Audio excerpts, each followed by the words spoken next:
नमस्कार. तुम्हा सर्वांचं हार्दिक स्वागत. आजचा जो विषय आहे तो UPSC परीक्षेची तयारी स्क्रॅचपासून कशी सुरू करायची हा आहे. खरं तर हा आमचा सातत्यानं अनुभव राहिलेला आहे की वेगवेगळे पालक आपल्या 7वी, 8वी, 9वी, 10वी अशा इयत्तेमध्ये असणाऱ्या पाल्यांविषयी त्यांनी UPSCची तयारी करायचं म्हणजे नेमकं काय करायचं अशा प्रकारचे वारंवार प्रश्न विचारतात. काही पालक हे त्यांची पाल्य अंडर ग्रॅज्युएट म्हणजे पदवी शिक्षण घेताना कशी सुरुवात करायची असेही प्रश्न येतात. आणि दुसऱ्या बाजूला खरं तर असाही एक विद्यार्थी वर्ग असतो की तो ग्रॅज्युएट झालेला आहे पण त्याला या परीक्षेविषयी काहीही माहिती नसते. त्यामुळं मुद्दामच हा विषय आज आपण निवडलेला आहे की ज्यांना कुठल्याही प्रकारची या परीक्षेची माहिती नाही त्यांना जर या परीक्षेची तयारी सुरू करायची असेल तर नेमकं काय करायला पाहिजे. म्हणून मग तो विषय आपण ठरवलेला आहे, स्क्रॅचपासून UPSC परीक्षेची तयारी कशी करायची. आता अर्थात मी ही कल्पना अशीच करणार आहे आणि मला ज्या प्रकारचे फीडबॅक्स आणि प्रश्न विचारले जातात त्याच्यातही तुम्ही अशीच कल्पना करा की तुम्हाला या परीक्षेविषयी काहीही माहिती नाही. स्वाभाविकच पहिली बाब या तयारी प्रक्रियेमध्ये ही असेल की या परीक्षेचं स्वरूप तुम्ही व्यवस्थित समजून घ्यायला पाहिजे. UPSC आणि MPSC या दोन्ही परीक्षांचा पॅटर्न सारखा झाला असल्यामुळं आता मी जे काही स्पष्टीकरण देणार आहे तर ते दोन्ही परीक्षांच्या तयारीसाठी तंतोतंत लागू पडेल. पहिला टप्पा त्यातला असा असेल की पूर्वपरीक्षा, मुख्य परीक्षा आणि मुलाखत अशा 3 टप्प्यांनी UPSC आणि MPSC या दोन्ही परीक्षा बनलेल्या आहेत. पूर्वपरीक्षा जिच्यामध्ये 2 विषय आहेत, मग मुख्य परीक्षा जी लेखी प्रकारची आहे त्याच्यामध्ये अनेक विषय आहेत आणि मुलाखतीचा शेवटचा टप्पा आहे. सो हे 3ही टप्पे नेमके काय आहेत, त्याच्यात विषय काय आहेत हे तुम्ही बघितलं पाहिजे. त्याला गुणांकनाची म्हणजे मार्किंग सिस्टीम कशी आहे तीही तुम्ही बघू शकता. मी आता त्या तपशिलामध्ये आत्ता जात नाही, पण पहिला जो भाग तुमचा टप्पा म्हणून असला पाहिजे या स्क्रॅचपासून तयारी करण्याच्या प्रक्रियेचा, तर या 3ही टप्प्यांनी बनलेल्या दोन्ही परीक्षांचं स्वरूप हे व्यवस्थित तुम्ही लक्षात घ्यायला पाहिजे. दुसरा टप्पा त्यातला महत्त्वाचा आहे, जो पहिल्या टप्प्याला जास्त कन्सॉलिडेट करेल असं म्हणूयात आपण, तर तो म्हणजे अभ्यासक्रम बघणं.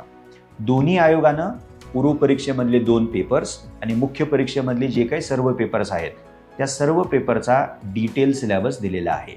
त्यामुळं या परीक्षेची तयारी जेव्हा तुम्ही नव्यानं सुरू करता, नवखे विद्यार्थी म्हणून सुरू करता, तर तुम्हाला या परीक्षेचा आयोगानं निर्धारित केलेला अभ्यासक्रम वाचायचा आहे. मग तो अभ्यासक्रम एकदा न वाचता 2, 3, 4 वेळा तुम्ही जाणीवपूर्वक वाचा. स्वतःच्या हातानं तो तुम्ही लिहून काढा, जेणेकरून तुम्हाला पूर्वपरीक्षेमध्ये जे 2 पेपर्स आहेत, सामान्य अध्ययन आणि नागरी सेवा कल चाचणी, विशेषतः त्यातला सामान्य अध्ययन महत्त्वाचा आहे, तर त्यात कोणते विषय आणि त्याचा अभ्यासक्रम काय आहे तो लक्षात येईल. आणि महत्त्वाचं म्हणजे मुख्य परीक्षेला सामान्य अध्ययनाचे जे 4 पेपर्स आहेत तर दोन्ही आयोगानं या 4 पेपरचा सिलेबस अत्यंत डिटेलमध्ये दिलेला आहे. एक वैकल्पिक विषय तुम्हाला मुख्य परीक्षेसाठी निवडायचा आहे. ते वैकल्पिक विषय तुर्तास कोणते आहेत एवढंच जरी तुम्ही बघितलं तरी काही हरकत नाही. त्यामुळे तुमच्या तयारीचा फोकस हा सुरुवातीला सामान्य अध्ययन असल्यामुळं पूर्वपरीक्षा असो किंवा मुख्य परीक्षा असो, दोन्ही टप्प्यांवरचे सिलेबस तुम्ही बारकाईनं बघायला पाहिजे. आणि पुन्हा मी उल्लेख करतो जाणीवपूर्वक, रिपीट जरी झाला असलं तरी 3 ते 4 वेळा तो सिलेबस तुम्ही वाचायला हवा आहे. तिसरा टप्पा मग या तयारी प्रक्रियेतला हा आहे की आयोगाच्या पूर्व आणि मुख्य परीक्षा आणि दोन्ही आयोग UPSC आणि MPSC म्हणजे दोन्ही परीक्षांच्या जुन्या प्रश्नपत्रिका, ज्याला इंग्रजीमध्ये PYQs previous year question papers असं म्हटलं जातं, त्या तुम्ही बारकाईनं काळजीपूर्वक पहा. एक उदाहरण घ्यायचं झालं, आपण UPSC MPSC 2025 साली झालेली पूर्वपरीक्षा, तर त्याचा एका 2025 सालचा पेपर घ्या. 100 प्रश्न सामान्य अध्ययनामध्ये तुम्हाला दोन्ही पेपरमध्ये बघायला मिळतील, दोन्ही परीक्षांच्या. आणि पहिल्यापासून 100व्या प्रश्नापर्यंत तुम्ही काळजीपूर्वक प्रत्येक प्रश्न वाचा. मग तुम्हाला लक्षात येईल इतिहासावर किती प्रश्न विचारलेले आहेत, काय प्रकारचे प्रश्न विचारलेले आहेत. विज्ञानाचा सिलेबस तुम्ही आधी बघितलेला असतो, विज्ञानावर काय प्रकारचे प्रश्न विचारलेले आहेत, इथंपासून ते चालू घडामोडीवरती काय प्रकारचे प्रश्न विचारले गेलेले आहेत, हे गतवर्षीय प्रश्नपत्रिका बघितल्याशिवाय लक्षात येणार नाही. तीच बाब तुम्ही मुख्य परीक्षेच्या गतवर्षीय म्हणजे जुन्या प्रश्नपत्रिका बघून करू शकता. उदाहरण घ्यायचं झालं तर UPSC MPSC मुख्य परीक्षेमध्ये 4 सामान्य अध्ययनाचे पेपर आहेत. त्यातला तुम्ही इथिक्सचा पेपर घेतला, जो सामान्य अध्ययन पेपर क्रमांक 4 म्हणून ओळखला जातो. त्यामध्ये कोणत्या प्रकारचे प्रश्न विचारले गेलेले आहेत, तुम्ही सिलेबस तर आधी बघितलेलाच आहे, मग काय प्रकारचे प्रश्न विचारले गेलेले आहेत हे तुम्हाला आयोगाच्या जुन्या प्रश्नपत्रिका बघून लक्षात येईल. त्यामुळं मी जरी 2025चं उदाहरण दिलं असलं तरी मुख्य परीक्षेसाठी, विशेषतः UPSCच्या मुख्य परीक्षेसाठी 2025 पासून तुम्ही मागे जाऊ शकता आणि 2013 पर्यंत, सो 13 ते 25 या काळातल्या प्रश्नपत्रिका तुम्ही बघू शकता. आता MPSCच्या बाबतीमध्ये हा नवा पॅटर्न 2025 पासून लागू केलेला आहे. आणि येत्या मार्च आणि एप्रिल या 2 महिन्यांमध्ये MPSCची नवी मुख्य परीक्षा होऊ घातलेली आहे. तो पेपर झाल्यानंतर तुम्ही MPSCच्या नव्या पॅटर्नच्या मुख्य परीक्षेच्या प्रश्नपत्रिका बघू शकता. सो तात्पर्य हे आहे की तुम्ही आयोगाच्या पूर्वपरीक्षा असेल किंवा मुख्य परीक्षा असेल, या जुन्या प्रश्नपत्रिका जितक्या अवेलेबल आहेत आणि त्याही जसं मी अभ्यासक्रमाच्या बाबतीत म्हणालो, एकदा वाचू नका, 3-4 वेळा तुम्ही वाचा. तोच फॉर्म्युला आपण प्रश्नपत्रिकांचं वाचन करताना लागू करू शकतो.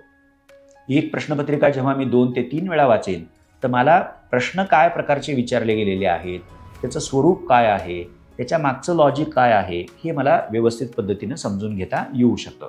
सो विद्यार्थी मित्रमैत्रिणींनो, हे जर आपण सुरुवातीपासूनच लक्षात घेतलं आणि त्याकडे व्यवस्थित लक्ष दिलं, तर आपल्या तयारी प्रक्रियेमध्ये पुढं कमीत कमी अडचणी आपल्याला येऊ शकतात.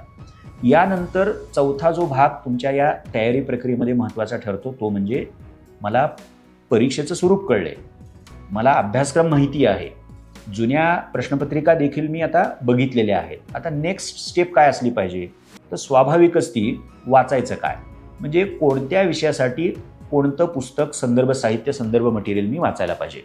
3 घटक थोडक्यामध्ये मी तुम्हाला सांगतो. एक, पाठ्यपुस्तकं तुम्हाला जरूर वाचावी लागतील, टेक्स्ट बुक ज्याला म्हणतो आपण. UPSCच्या बाबतीमध्ये तुम्हाला NCERTची पुस्तकं वाचणे हे आवश्यक आहे. MPSCच्या नव्या पॅटर्नसाठी देखील NCERTची पुस्तकं तुम्हाला वाचणं गरजेचं आहे.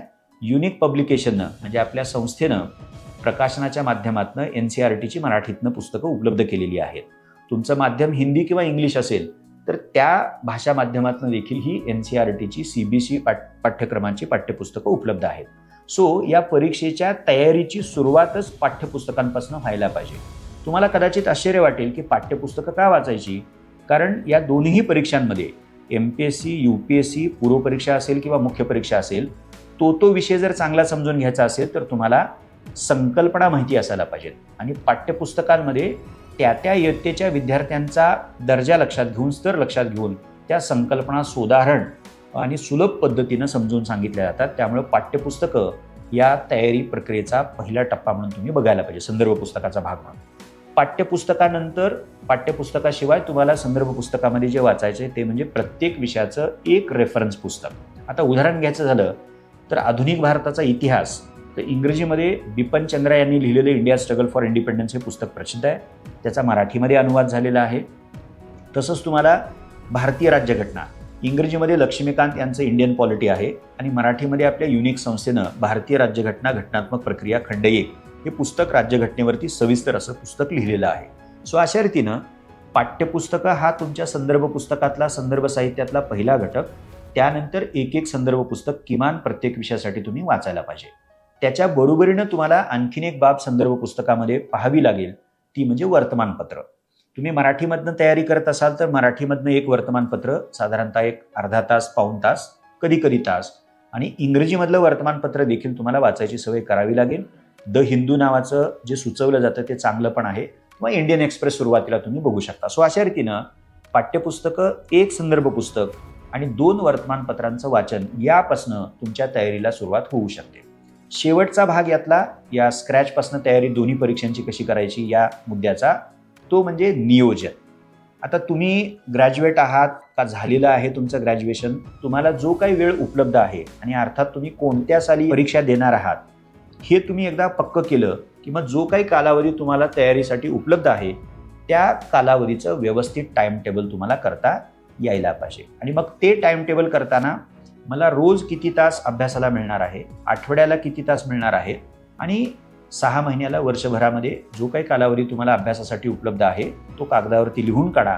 आणि मग दुसऱ्या बाजूला आता तुम्ही नाहीतरी ह्या परीक्षेचं स्वरूप लक्षात घेतलंय, अभ्यासक्रम बघितलेला आहे, तिसरी गोष्ट म्हणजे गतवर्षीय जुन्या प्रश्नपत्रिका पण बघितलेल्या आहेत, संदर्भ म्हणजे कोणत्या विषयासाठी काय वाचायचं हे पण लक्षात आलेलं आहे. त्यामुळे प्लॅनिंग करण्यासाठी हे 4ही आधीचे घटक ज्याची चर्चा थोडक्यात आपण केलेली आहे त्याचा नितांत उपयोग तुम्हाला होईल. म्हणजे त्यामुळे थोडक्यात मी नियोजनाबद्दल एवढंच म्हणेन, त्याच्या जास्त टेक्निकल डिटेल्समध्ये आपण नको जायला, कारण जो वेळ तुम्हाला उपलब्ध आहे त्या वेळेत काय करायचं हे आधीच्या 4 गोष्टी जर तुम्ही व्यवस्थित केल्या तर तुम्हाला देखील ते समजू शकतं. सो विद्यार्थी मित्रमैत्रिणींनो, या 5 टप्प्यांना समोर ठेवून तुम्हाला या परीक्षांची म्हणजे UPSC असो किंवा MPSC असो या परीक्षांची सुरुवात डेफिनेटली करता येऊ शकते.